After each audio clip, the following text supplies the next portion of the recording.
The Meghalaya government has engaged experts to address the preservation of 749 critical water sources identified across the state.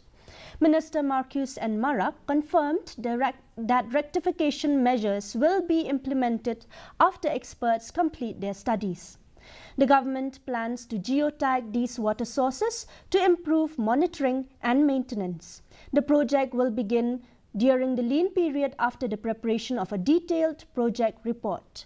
This initiative aims to ensure that sustainability of vital water resources in the state. The integration of internet-enabled systems will also alert authorities to maintenance needs. Sources which has been identified last year, around 749 critical sources. Rectification measures are going to be taken now. And then for this matter, expert has been called in, and then the project preparation is on. Hopefully, once it is completed, we'll be able to implement, I think, within this lean period.